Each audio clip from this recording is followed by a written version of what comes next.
Hey there, toy collector friends and Star Trek fans in particular. Welcome back to the channel. This is the Time Traveling Toy Collector, and this is the latest release from Hero Collector, the USS Equinox XL from the Star Trek Starships range. Yep, this was the ship that appeared in a season finale of the hit series Star Trek Voyager. A Federation ship also lost in the Delta Quadrant. I'm not going to go into the story here. If you're interested, go and watch it. Voyager, one of my favourite Star Trek series. You don't have to convince me otherwise. It's not everybody's, but you know, that's the beauty of opinions. Everyone can have one and we can all coexist peacefully. At least that's my eternal hope. Anyway, enough about my inner politics. This is the packaging for the brand new USS Equinox. It has arrived with me today. It's the standard packaging that we get. So I'm very keen just to go, if I can, because it looks like it had a bit of a battered journey actually, but we won't talk too much about that. I think that's it without tearing the box. So straight away we'll go straight in to this particular box, and we have the magazine. Magazine not as huge as some magazines have been in the past, but this is an XL edition. Subsequently, rather than have a big package, the magazine fits neatly inside the box, so we can see we're going to have a Nova class starship here that was launched in 2370, and it is the USS Equinox NCC 72318, and it's a beautiful class of ship. Have a quick shufti inside. So there is the ship in all of its glory. That's how we're going to assemble the stand, and you'll probably watch me fumbling with that momentarily. So apologies in advance. I'm trying to, let me just move the box across a little bit to give us a bit more breathing space here. So there is, I think it's Captain Ransom that we had in the captain's chair for the Equinox. It's a lovely ship to all intents and purposes. Not such a lovely crew, all in all. Yeah, some nice shots of the ship in action in the show. Some lovely diagrams of the design of the ship. We shall have a look in a second, see how much that matches up to the product in question. But I'm optimistic because, as you know, Eaglemoss do tend to do a really good job when it comes to their starships, particularly their Star Trek starships.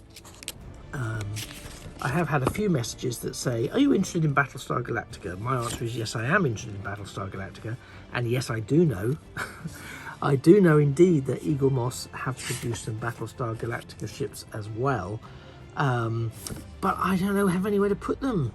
I know there are some folk out there who have some amazing shells. That's a very good magazine, very glossy, very nice, very lovely. Some amazing shells in which to display all of their various ships. I wish I had the capacity, and to be honest, if I do ever get the capacity, then yes, the Battlestar Galactica range is most definitely on my radar. In the short term, let's concentrate on the here and the now, which is this particular starship. So as we can see, lovely packaging, very well secure. Sometimes that hasn't always played out. There's a little cheat shot over the top, so you can see the ship in situ. And you know what? I'm already very excited. I was a bit hesitant about pre-ordering this one. It wasn't for me. There's the base unit, so I'm just going to extricate that from the bag if I can. It wasn't one of the sort of hero ships, as I always tend to view them. So that's the base there, and the USS Equinox is on the nice bottom. It's a felt feel so that it provides some non-slip. Let's just check inside for there we are. There's the stand itself, and this is quite nice. It's got quite a nice expanse upon it, so that I should have very limited difficulties in actually getting the thing to do what it needs to do. So here's the main event itself. That's the best way to do this. Keep the light shining beautifully on it. Let's try and get it out here. I'm always mindful. It's very sturdy actually. A couple of bits of polystyrene on there, styrofoam. I'm always very, as other followers of the channel will know, I'm always very nervous around this aspect, because I'm always very mindful that I'm going to end up busting the ship. I've had a couple of unfortunate experiences in the nacelle department, which I address in other videos, but for here and now, this is the, let's see, there it is, the USS Equinox in all its XL glory. And you know what, I think it's definitely another winner. I'm conscious you're fading in and out of focus, so I'm going to try and hold it still to let the camera catch up with my overzealous excitement. So we can see the phaser strips, what's probably the captain's yacht, tucked away there under the primary hull. Some beautiful detailing, some nice initial reactions from me bubbling up here. Not a huge amount. Let me just double check the deflector array, if I may. Yeah, not a huge amount of the transcluent plastic being used on this one. Just a small amount within the nacelle casings there, but the bussard collectors are painted. Yeah, there's not much. It's mostly the resin plastic and the elements of die cast. Let me bring in one of the stands, and I'll insert, there we go, and I'll insert this on top, and then I will put the Equinox into its stand, and then try and line everything up a little better so we can focus in on the beast itself. And then I should do some manual turning around so that we don't go too quickly and don't miss any key details. So immediately we can see here a really beautiful Starship model. So there's the forward deflector dish, primary deflector dish there. I'm going to lift it slightly so we can center that off. It's, yeah, you can see some beautiful design work here on the forward plating of the ship. Yes, we've got windows and what are presumably some escape pods. There you can see the escape pods laid into the hull. Some windows, some very well designed and executed inlaid windows there, particularly around the bridge, as you've probably noticed already. And I'll do a little tilt here. The bridge window area, we have a sunken bridge at the top there, surrounded by what appears to be additional escape pods, which possibly says a lot for Captain Ransom's approach to life in the Delta Quadrant. The phaser strip array there is nicely pulled out with the paintwork. Let's carry on turning around. You can see there in the nacelles that translucent plastic. The traditional Federation decal is beautiful across the whole ship. Let's just pause there because that's a particularly nice angle of this ship. So yeah, we can see these fins that are here beautifully pulled out with the gold colouring here as part of the nacelles. We've got these nice swooping back struts that hold the nacelles. Because of the width of the nacelles, the registration figure appears along the top of both of them there. We've got a lovely view of the neckline and the bodyline, and for those of you familiar with the USS Voyager, you can see there are some similarities with the Intrepid class that we can see here on the USS Equinox. That does suggest the ongoing line of ships from the Federation at this time. So I was zoomed past a little bit what's like to be the shuttle bay area here. Let's carry on our little sort of initial tour around before I put it back in hand again and we take a bit more of a closer look. Some of the detailing, which we'll see a bit more on the secondary hull, you can pull out where there are some very clearly defined windows, etc. And then we're back to the detailing of the primary hull on the saucer section.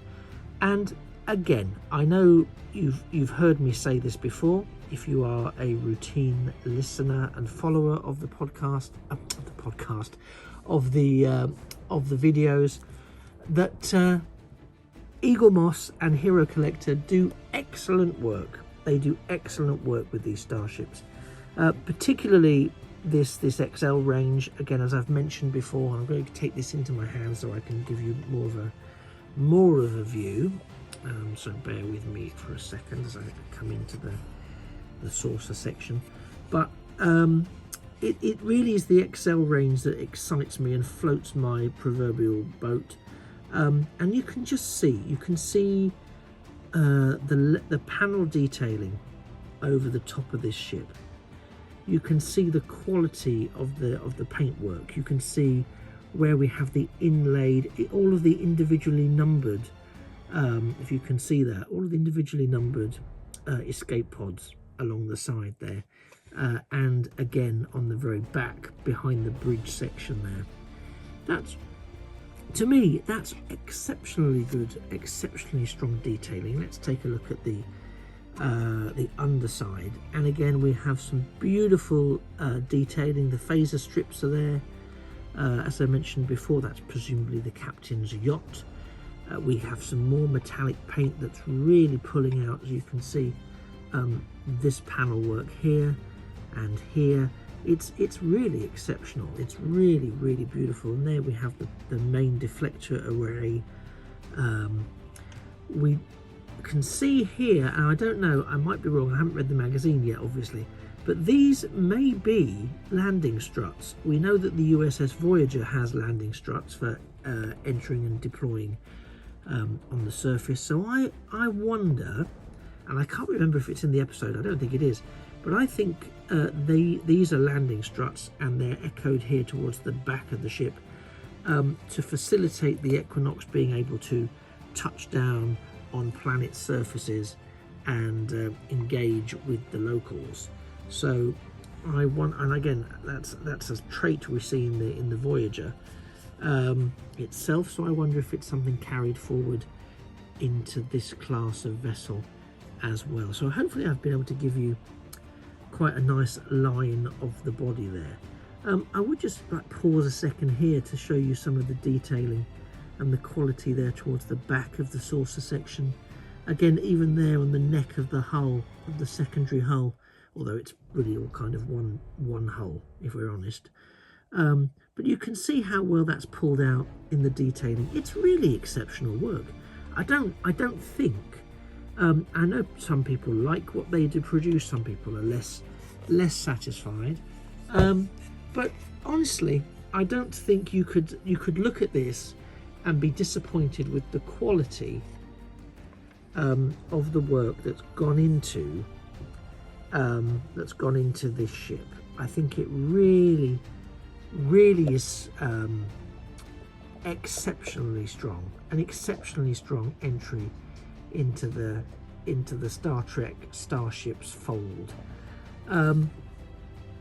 This is, of course, it's the first time I'm seeing it out of the box, but because it's so easy to do, I thought I'd go straight into a particular look at the ship rather than hang around, because, as I say, it's literally just been released. It's not one of the ships that I've finally decided to purchase, and so you've all seen 1,000 reviews of it a million times in other places, so I'm not really contributing much for you.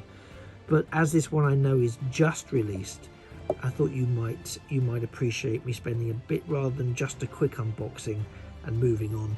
You might appreciate a little bit more time spent looking at the ship in all of its Starfleety Delta Quadranty glory. If I'm wrong, of course, you can skip on to another video, and I'll never be any the wiser. But I'll miss you. I'll be sad that you didn't stay till the very end, because we're nearly there, to be honest. I've pretty much covered all of the key elements now. I will also, I mean, again, I'm just looking at this, and I think it's going to really lend itself well to some sort of close-up photography. Those of you who follow me on Instagram, again, at the Time Travelling Toy Collector, will be aware that I do undertake quite a bit of toy photography. So if that's something that may be of interest to you, head on over to my Instagram page and check some of those shots out. There's a range of things you'll see there. It's not just Star Trek ships. There are Doctor Who toys, there's Transformers toys, there's Star Wars toys, there's all sorts of things. Some oddities that pop up, and some key themes that remain. So go and have a look there. Some people have messaged me saying they weren't sure with some of the XL range if they were going to get them or not, and to be honest, that's really who I suppose I'm doing some of these for, because I'm like you, was hesitant to collect. I didn't collect the sort of smaller scale ships, because I thought, well, there's going to be literally hundreds of them, and there are. And I won't have anywhere to put them, and I think, you know, something like that deserves to be on display. These ships, the XL range, apart from a couple of minor glitches along the way with the ships I've already collected, they have universally been spectacular models, very well produced. Are they a bit fragile? Yes, they are. Are they meant to be played with? No, they're not. Eaglemoss and Hero Collector very clear in the book, in the magazines that come with it, very clear in the website. It's not a toy, it's a display model, so it won't stand up to robust play. And in fairness, some of them feel more likely to break than others. I will say this particular model, and it could be given the nature of the sturdiness of its quite chunky shape, I didn't get that feeling quite as much as I have with other models as I was taking it out of the box, but even so, I wouldn't want to put it too much to the test, simply because I could have visions of that not playing well for anyone who had invested quite heavily, because they're not cheap, you know, they're not cheap, but you are getting what you pay for, and what you pay for is some high quality detailing, some very high quality molding, and some spectacular panel work. So what I will do is I'll also take a few photos which I will append to the end of the video so you can see what it looks like in action. If this has been useful for you, if it's helped you make your mind up about whether or not to invest in an XL Starship, particularly this new release, the USS Equinox, terrific, that's brilliant. Do hit the like button, the thumbs up button, let me know. Equally, if it's made you decide that actually, it's thanks for showing me, but I don't really fancy it, it's not my cup of tea, I might go and get some of the Enterprises instead. Have you got any reviews of those? Yes, I have. Do please check out my Star Trek playlist. But that's great too. I'm equally happy that you don't throw money away if you're not going to be happy with the product. So for me, if you've decided, having seen it, it's not for you, that's also great. That's a win, because you've just saved yourself some money. Go and spend it on something else that you're going to be more interested in. For me, that's every bit as important. If you found it useful in either of those directions, then please consider giving a subscription to the channel. It'd be great to let me know that this was useful for you. It'd be great to let other people know that I'm here doing these reviews around a range of collectible toy pieces. And also, in case you are interested in other Star Trek starships, hit the subscribe button and the notification button alongside it so that you never miss a future video. I think that might be quite useful for you as well. Anyway, I'm just going to take this back round one more time so you can see this from the front. I haven't had a chance to compare the ship with some of the on-screen accuracies, and I know there are some people who would probably want me very much to pull up Hero Collector and Eaglemoss on every slight discrepancy between the ship in hand and the on-screen CGI model.